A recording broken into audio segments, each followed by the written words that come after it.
Hi, and welcome to another episode of Start the Week with Wisdom. I'm your host, Bridget Burns with the University Innovation Alliance.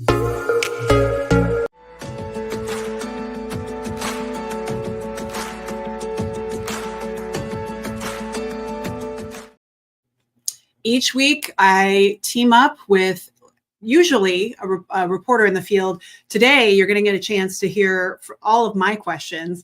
And we usually identify a leader in the field that we think is positioned in a unique role that has a vantage point on the work of the day. But also we're looking at a leader and looking at their profile, and we're trying to understand how they became a leader. We want to try and understand their perspective and how they're using that influence to drive change. So that's why we call it Start the Week with Wisdom, always very positive and a Monday.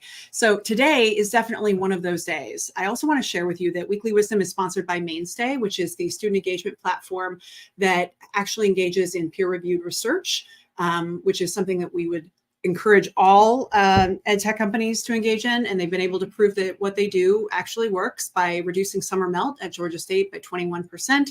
And they help them retain an additional 1,200 students. So check out the research at mainstay.com. The show is also supported by the Carnegie Corporation of New York, which we appreciate their generous sponsorship. Now, on to our fantastic guests. So I'm so excited to introduce to you Aimée Eubanks Davis, who is the CEO and founder of Braven. And I have long known her in the field, and I'm just so excited to finally be able to elevate you and invite you on the show. Well, thanks so much for having me, Bridget. I'm excited to be here. So I'm guessing you're coming in from Chicago. I am coming in from Chicago, my hometown, though often I also say that I live on United Airlines. Yeah. I travel so much for work. I know it's hubbed there, so you probably have status and it's okay, but otherwise I'm like, woo, United. No. There's not enough status in the world for all that comes with being a frequent flyer on any airline, of course. So first I want to just start by giving a little bit of background about Braven and as a founder, I find those stories so interesting because you had this distinguished career. You've done a lot of things. One of them being a leader at Teach for America and a variety of other things. You were an Obama fellow. Like you could have done anything, but you start Braven, and I want you to tell us that story, but also help us understand what exactly Braven is so that folks who don't know can understand. Sure. So I am an accidental entrepreneur. There are certain people who are entrepreneurs and entrepreneurial and serial entrepreneurs. I am actually a person who came to the idea of Braven actually based on working on one thing for a long period of time, which was at the time I had spent 8 of my 13 years on the senior team at Teach for America, overseeing all of our people work. And so I was obsessed, I think of myself as a talent nerd, about how did you get more young people who shared the racial and income backgrounds of Teach for America students, which I had a ton of myself. How do you actually get them into the organization as teachers, but then also as leaders over time on the staff and out into other places? And what we started to see after having 50,000 young people apply pretty much every year for a strong set of 4 to 5 years to Teach for America, a lot of people knew that. What people didn't know is we had another 30,000 people applying to our staff every year. So I was obsessed with the core pipeline because I wanted to make sure that the staff pipeline was going to be strong in terms of making sure that it represented the students who we were having the privilege of teaching. But what you started to see was that students of Teach for America teachers, some of my own, who started to say, I want to be just like Mrs. Eubanks, which is like such a moment when you hear any of your former students say they want to go into teaching because of you, actually struggling in the Teach for America selection process. And there was a lot that organization needed to do and then did do to make sure that there was real equality of opportunity in the selection process. But what I knew was that Teach for America was looking for early stage talent, just like investment banks, just like consulting firms, just like other government or nonprofit organizations. And if our former students were having a hard time coming over our selection bar, they were likely going to have a hard time coming out strong into the world of work. And so that was the first part of it. The second part of it was I kept up with a number of my former students, and a lot of other Teach for America alums were doing the same thing. And we were hearing from them that even with fantastic bachelor's degrees, they were struggling to come out into the labor market strong, or even figure out that next step into graduate school that would help them economically over time. And so finally, Braven really emerged accidentally when I was an Aspen Institute fellow in the Pahara program, really thinking about how I might pay it forward.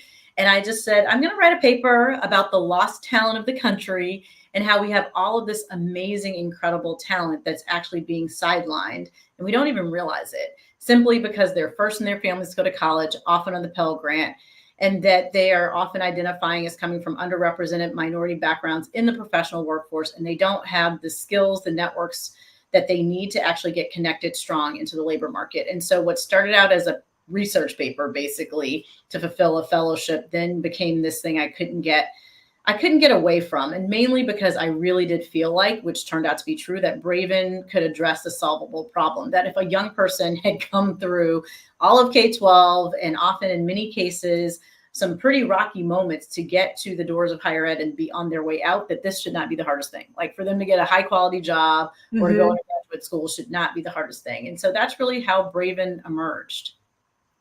And so you partner with, so I'm just trying to think about, you know, I want to talk more about kind of your leadership journey, but I also am aware that the folks who are in the audience work at institutions. And I think they're probably immediately thinking, because this issue of college to career, this idea of how challenging it is to navigate that space, and that there are a few exemplars that dominate any attention in terms of institutions, but otherwise this space is a huge weakness for us as a field. How do they partner with you? Is it individual institutions, or how could a campus partner with you? So again, I came at this through K-12, and as a former teacher and a talent nerd, I had sent lots of young people off to the doors of college because, like myself, I really felt like that was one of the greatest equalizers, having hardworking parents who gave everything for my sister, my older sister and I in particular, but then also my younger brother and younger sister, to be able to live the quote unquote American dream, however you see that playing out. College was absolutely a part of that equation for our parents, who started to build a business when I was 4. And by the time I was 14, we had really experienced what it meant to be economically mobile. And yet our very hardworking parents were not in the professional workforce and could not guide us through coming out on the back end of college and what we might do next. And so when I was writing this paper, the thing I really honed in on was how important I thought systems were, and actually big systems were, to the solution, in the sense that the students who I taught in New Orleans pretty much were going to either historically Black colleges and universities like a Dillard or a Xavier, or they were going to big state schools like a Louisiana State University. Sure, a few of them were going to Tulane, or maybe were going out of state, but by and large, they were going to schools that are going to be the biggest producers of young people who are going to go after the American promise and honestly should reach it. And yet many of those schools have very limited resources. And so basically one of the ideas I had pretty early on, and I thought nothing of it at the time, was that we should actually be in real partnership and full partnership with colleges and universities. Some other entrepreneurs who I would say are much more entrepreneurial than I am said to me pretty early on, like, why would you do that? Why would you go work with colleges and universities? They're huge bureaucracies. And I just simply said, well, that's where the students are.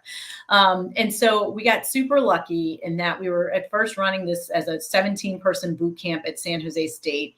And actually there was some deans and faculty members who caught wind of what we were doing, because the students started to say, this work that I'm doing with an organization that was not even called Braven at the time is so important to not only me seeing how I get through SJSU, but also how I get out of here and am able to, if I have debt, pay off that debt, or honestly help my family. And so it was actually a senior level faculty member in engineering and some associate deans in business and science who basically said, we want to have a conversation with you about, one, what are you doing? Why have you never talked to us as a university? And 2, we think you're onto something. And so the Braven model of being a course inside of higher education actually happened through those incredible women who are actually sitting inside. So I always think of Braven as an entrepreneurial effort.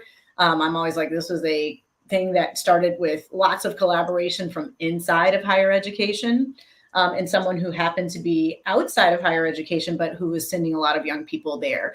And so it was just really incredible to watch this collaboration come into play in the beginning, because it was Dr. Elaine Collins's course called success for transfer students, actually, that she said, hey, let's partner together and run this course. And the first thing I said is, can we please change the name? Because I really feel like if we're going to really get a lot of students excited about it, that the name in and of itself might need to look and sound a little bit different. And so we decided to title the course Success, Life is a Startup, trying to really play off of the Bay Area, but also like really just giving it something for the students to hold on to, is that they were starting up their lives, that this wasn't the end point for them. And basically, because of that very unique collaboration with those incredible women, which I often say, I'm not surprised they were women. I often think women sometimes, no offense to the male gender, are actually more collaborative, but that's how the Braven model started to be. And then after that, I met the incredible Nancy Cantor, who was leading. She was early in her career at Rutgers Newark, who was like, I love this model. It makes so much sense. And then that was the first time where I heard someone say, but the credits, how did you get the credits? And I was like, we got them from this professor, Dr. Collins. And she was like, that's actually a really smart model, but a very complicated model. And then in the next 8 years, I start to realize, well, this is really complicated to have these credits, but it makes it so that the model is scalable. I mean, we've now worked with over 10,000 students, and honestly, students have the time and space to do it. And it's turned into a whole 3-year experience, but it's because we work directly with institutions and in partnership with institutions. So the person who reaches out at the institution to partner, is that a person who works in the career services space, or could be any? It literally could be almost anywhere on a campus. We've had people reach out from different vantage points, where it's often been someone who's been on the faculty end who said, hey, I'm at this school, I believe in what we're doing, and I just am watching my students not quite get the opportunities I thought they should and would deserve to get. Sometimes it is career services. Often what I find is career services is just so under-resourced. So for example, the Braven model is really built off of the University of Chicago's career advancement model. And UChicago, at least according to their annual report in 2023, was a $10.3 billion endowed institution. And Meredith Daw, who is fantastic, has 7,000 of the most amazing students who mainly come from the top quartile earning families. She has 40 full-time people on her career services team. That doesn't even include the 100 professors and other people on the campus who advise students one-to-one. There is not one school that we work with, whether that's San Jose State with 26,000 students, Rutgers Newark with 10,000 students, or Spelman College that's much tinier with 3,500 students.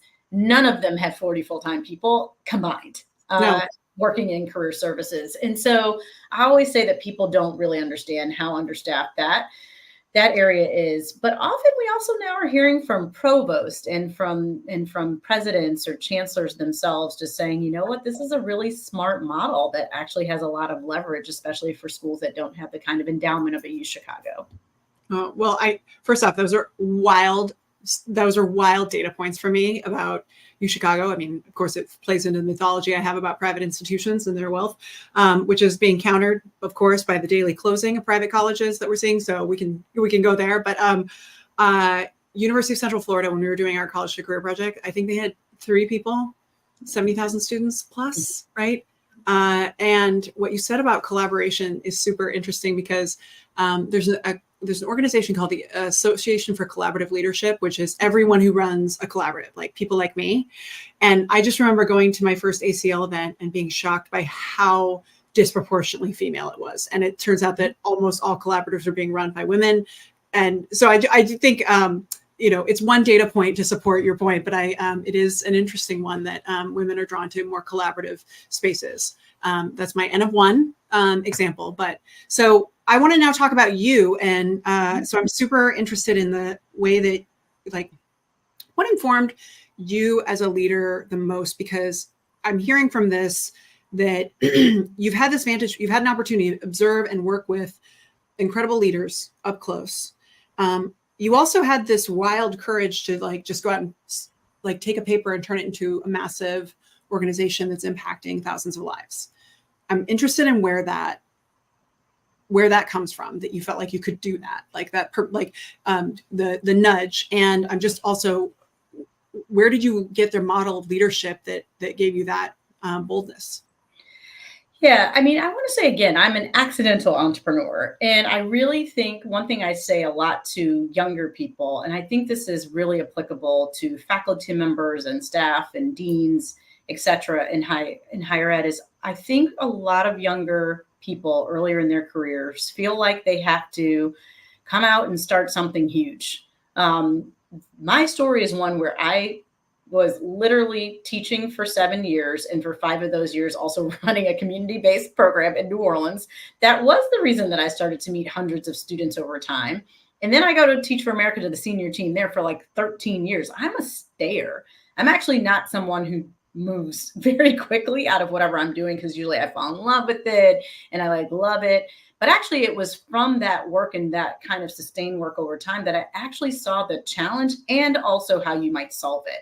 So at Teach for America, when I was overseeing all the people work, we started to do a lot to invest in how do you help develop early stage talent, because the organization at one point was growing at 36% a year. And we had no choice but to get very early stage managers ready to like manage and lead.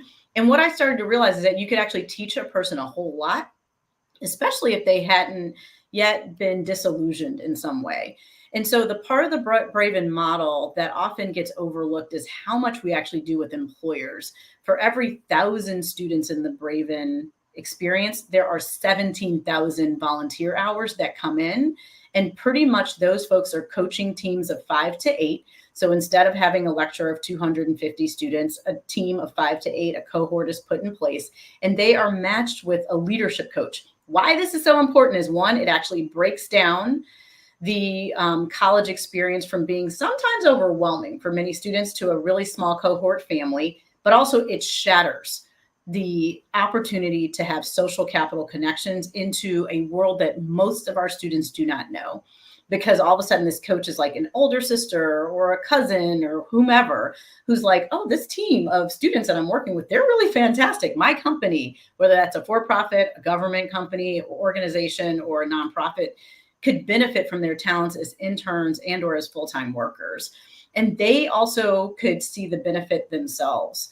And so what I started to realize was that this experience of actually developing young leaders came into play in the Braven model, because we had absolutely no money. For 2.5 years, we had one donor and almost went out of business because they were a K-12 donor.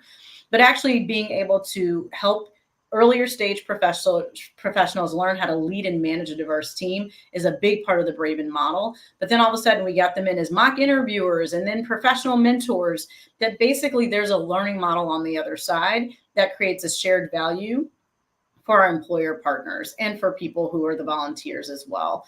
And so that's something that I started to see again in this world of collaboration and partnership that was highly unusual. As we early on were like, we can't do it alone. We can't do it alone without higher ed partnerships. And we actually can't do it alone without employer partnerships that are very, very diverse, from being, again, the government or nonprofits or for-profit companies. And so when I think about my boldness, I think the thing that was most bold that I did was said, we're going to do this in partnership with others, and we're going to go slow to go fast in order to build trusting relationships. And I had a lot of people say to me that that didn't make sense, that didn't work, that you could never get anything done with collaboration and with partnership.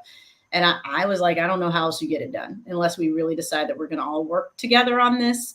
I'll take the credit. And so 10 years later, we have been anywhere between 14 and 22 percentage points above the national average for our students coming out and earning an entire dollar instead of 66 cents on the dollar. And 76% of our students out earn their parents in 5 semesters. But that's what we do in collaboration with our higher ed partners and with our employer partners. So I often get a push to scale and go fast from people who work in the for-profit space or anyone who works with a lot of money. So I totally get that. I'm wondering, and that resistance to go, that desire to go slow and to make it sustainable, especially when you come off, I know how scary it is, especially in those early years when you think you're going to run out of money running a nonprofit. It's terrifying. And it's like, how do you not let that become integrated into your nervous system so that you are only focused on just, keeping the lights on, because then you're not going to advance bold change. So I think that's a really helpful kind of perspective into the evolution of your thinking as a leader. It's also totally relatable. I do want to ask, you've been there 11 years. So I've been here 10, coming up on 10 years. And one of the things that I often get asked about is like, you know, you see some founders, and the challenge for me is always asking like, how long do you stay? And on the other is like, well, it's still the most interesting. It's the most interesting work that exists. Like I like everything else is so boring and not like I would be doing it if something else was as cool, I would be doing that. But this is the coolest, right? And I just wonder if you get that same kind of people asking questions about the tenure and like what, you know, what's next when it's like, dude, I'm running like, is this not good enough? It's amazing. The data's amazing. It's still going. Lots of people are employed. Like, I don't understand. Do you get that pressure a lot? I do. And I find it interesting because sometimes I just think you also need to know why you were planted on this earth. And this is what I'm really good at. I was really good at being a talent nerd and coaching early stage talent. And I was really good at understanding what young people from more humble beginnings need and actually marrying those two things. And I have to say, I often get, like you do, I'm sure as well, headhunted. And I love when people call me and I'm like, I'm not going anywhere. I can help give you names of people, but no one should actually really want me to go anywhere because I'm really, really good at this. And by the way, that means I'm not good at a whole bunch of other things. I just wouldn't be. And I definitely wouldn't be as passionate. And so I just really feel like the legacy I'm meant to, you know, leave. And honestly, I feel like I live every day is the legacy of building Braven, an organization that should have never seen the light of day. As you all know, there are not a lot of donors still to this day. There are more than there were 11 years ago. Actually, in the higher ed world, and especially going from higher ed into career, when I got started, all the donors even I knew from K-12 were in K-12. Maybe they had gone into college access, but it really was almost always because the organization did something in K-12. And so what I always realize is that Braven had to also build the courage of conviction around this matters to convince donors to see that it mattered to them and honestly to the country. And so I don't ever really think about what I will do next. I'm always like, I don't know, somebody would be pushing me out in a little wheelchair. You know, hopefully someone will allow me to just stay around when I'm like truly in my older years to ask me for some wisdom here and there. But otherwise, I just really feel like I'm doing the thing that I'm truly best at. And I, to your point, don't feel like you hear other people in the for-profit world that start things and or come in and lead things for a long time being asked, when are they going to leave? Like, I wonder when the last time Mark Zuckerberg got asked that question, right? And so I don't know. It's just, one, it brings me incredible joy and gratification. But then also I have been able to see not only through the fellows work, but also the incredible team at Braven, just like truly the next generation of leaders emerge from everywhere. And I'm like, why would I stop doing that? I just don't know how I would spend my time otherwise. I also, there's other ways. So for me, I think of that as like, the UIA has my strengths. It also has my weaknesses, right? And I'm interested in someone else's weaknesses. I'm interested in someone else's strengths, you know, and that's something that you have to do with hiring. And it's about attracting talent to offset your skills. And if you've been at this long, you've clearly done that. You built a team to offset your strengths, and it's such a respected organization. So yeah, you've gotten through the hurdles that most nonprofits never get through. So yeah, no, I tell people all the time, there are parts of Braven that I'm like, you should ask me a little bit about. I'll know it at the highest level, but if you are really asking me to go deep on how we're integrating AI into our model, you need to talk to Moon Lee, our CTO, right? Like, it's just, or even in the world of employer partners, how we've been able to secure so many employer partnerships. Like, you know, I'm like, that's Daniel Alter or Lorraine Anderson King. Or, you know, when I think about our work in any of our regions, you know, Diana Fong, our executive director in the Bay Area, she's a daughter of the Bay Area. Kelsey's is a daughter of New York City. Shay grew up at Spelman as a college student, has lived in Atlanta forever. John Chaparro here in Chicago. I mean, all of these people are deeply rooted in these communities. Kia's from Delaware. Like, I don't even try to pretend that I know, especially the communities that we are nearly as well as they do. Our latest executive director, Sam, out in Newark. I mean, she's worked in Newark for 20 years, taught so many students, like knows far more about Newark than I ever will know. And I think that's one thing as leaders, we always have to be humble about where we do have strengths and where we absolutely do not. And then bring a team on around you. So I want to shift a little bit because about back to your leadership style. I'm curious about, you've been around a lot of leaders. You've had a chance to see and be one.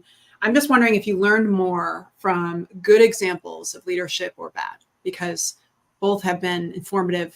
But if you had to guess which one has helped you be more clear about either what to do or not to do, do you feel like you've learned more from observing good or bad examples?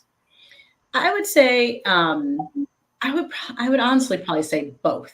But more so than good or bad examples of leadership, I'd say a lot of times people think that nonprofits are not businesses. Nonprofits are businesses. They're just a different tax code. And from sitting on a number of boards, I have absolutely seen over time how important it is to make sure that the business that you're in as a nonprofit actually is truly sustainable and is meeting a need that's out there in the world or pivots to meet that need. But when I think about incredible leaders, I have seen some incredible leaders like Wendy Kopp at Teach for America. I've been coached by her husband, Richard Barth, who helped grow and lead the KIP Foundation for many years. They're very different. I mean, truly very different human beings. I always joke like I've been working for one or the other a long time now, but how they actually engage as leaders are different. I will say, even on the Braven team, going back to the team, like bringing in someone like Lanisha Cobb, who oversees all of our product work, she's actually very different in the sense of like, we both grew up in Teach for America together, but on different sides of Teach for America. And so her strengths are far greater than mine are in terms of like our product and how we're delivering our product in a hybrid kind of way. And then Ed Herrera, who oversees he's our CTO and operations officer. He came out of like BMW and like the world of retail, so different than what I have come from. But that said, what I've always learned is how important it is for any organization to have core values and then be very disciplined about the goals. And going back to what you mentioned earlier, I think in nonprofits, we get a lot of push to just scale. And I'm like, do you know what you're scaling to and why? And do you have actual metrics and outcomes? Yeah. Because I actually think without that pressure, I think we'd see far more nonprofits doing even better over time and making even more impact over time. But we often don't get the kind of dollars that for-profit companies get to either do R&D and or to do straight up innovation work, which I always find so interesting. And yet we're usually solving some of the most intractable problems. Yeah, I do feel like we sometimes resort to thinking that scale is the test of whether your model works, but it's not. It's a completely different measure of whether or not your model, like, it's a question about growth and approach and speed. But I've seen a lot of things scale that it's like it always is at the cost of something, right?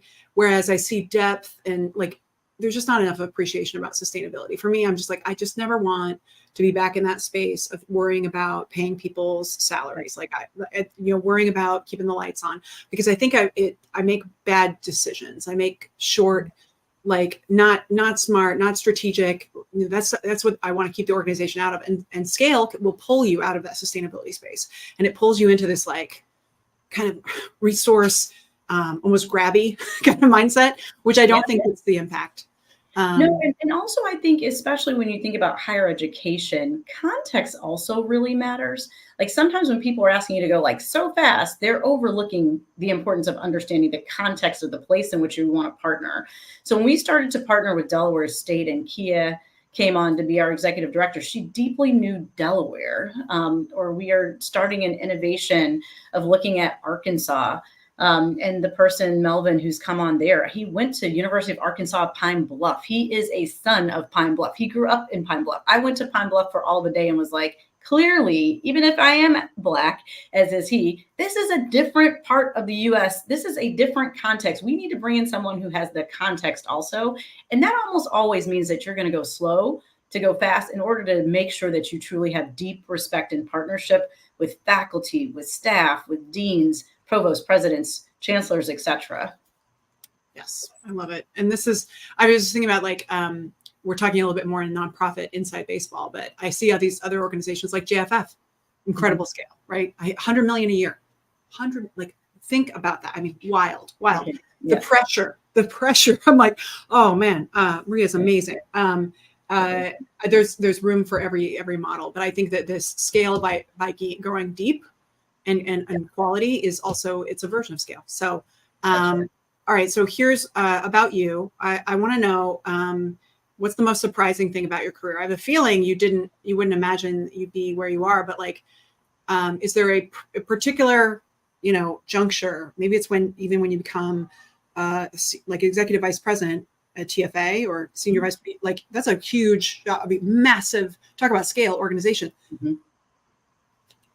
What has been the most surprising part of your journey? The most surprising part of my journey is how I could have never predicted it.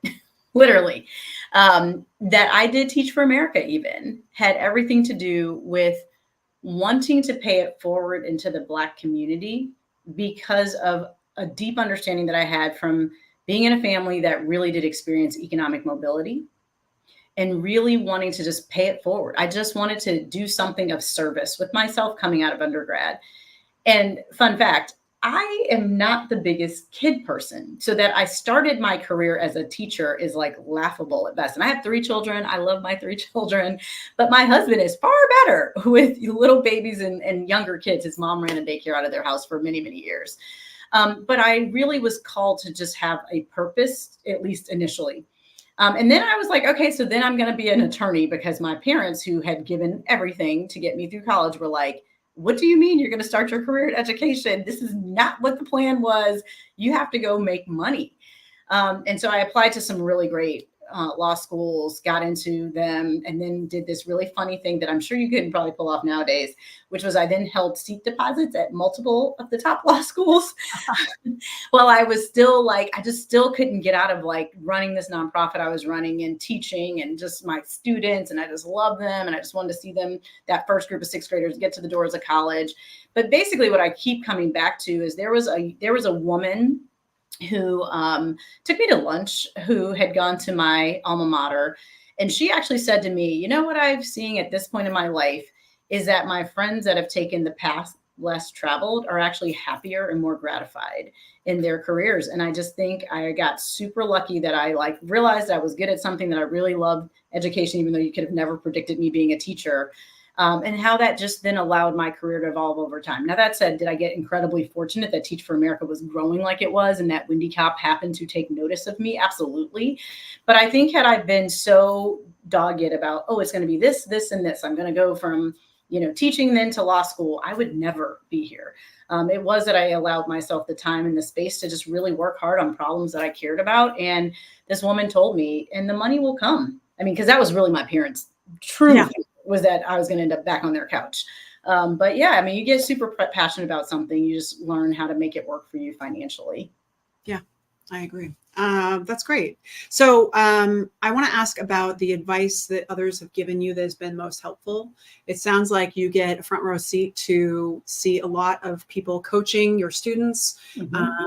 You get to probably, capture a lot in that space. But I'm wondering, in your journey, beyond that advice that you just shared, is there any other piece that you find yourself most often repeating to others that has been valuable for you?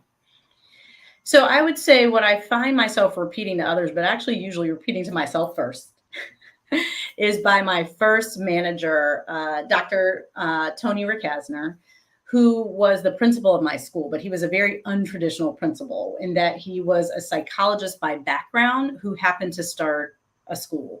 And when I say he started a school, it was actually first in the extension of another school. Then over time, it ends up becoming actually the first charter school in the state of Louisiana, because it was before all that legislation is passed. But basically, I had a parent, rightfully so, who went in and complained to him about me being a very novice teacher. She was absolutely right.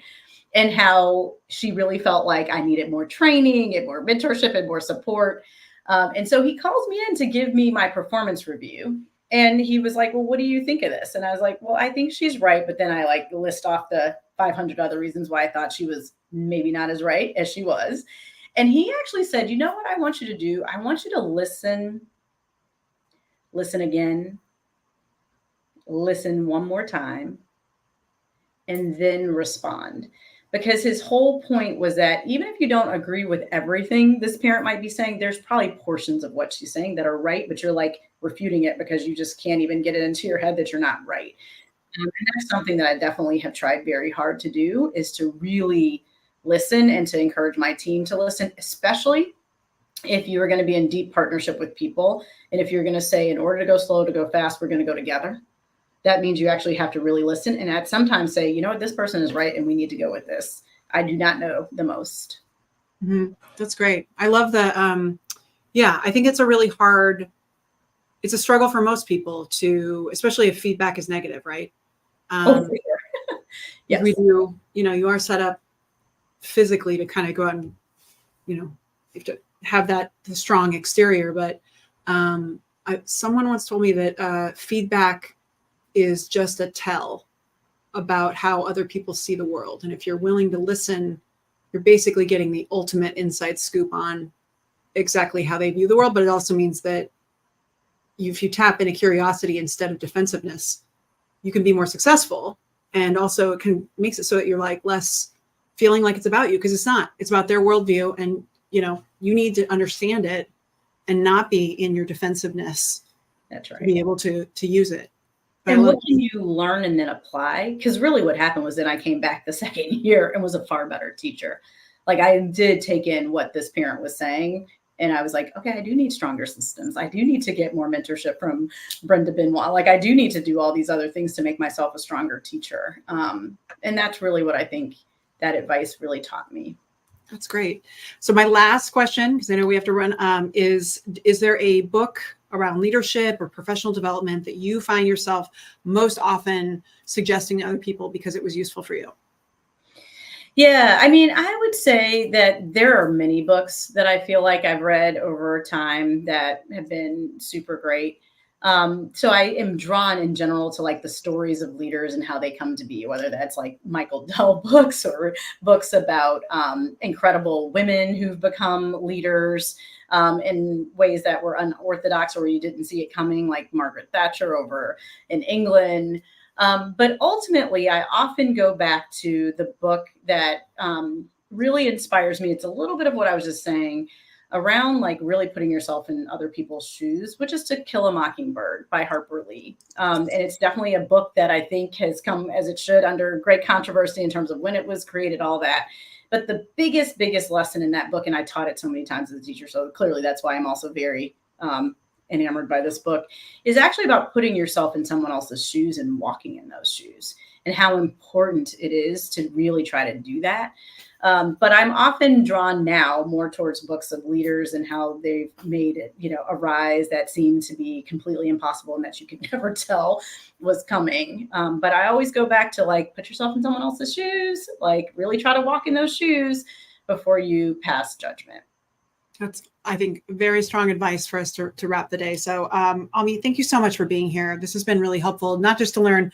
One, I just want people to understand what Braven is, because I feel like I have a unique window into the nonprofit college access and success space where you and I are in a lot of the same rooms. But then I'm also in these rooms with institutions who might not know about Braven at all. And so understanding that there are solutions out there that have data that shows they work and that can partner with institutions and has a track record across all kinds of institutions, because I think this is a space where campuses struggle. And I think that inventing the wheel is probably not the best solution, especially when somebody already is doing an excellent job. So I'm excited to introduce them to Braven, but also I think that your journey has been fascinating. And thank you so much for sharing with us today.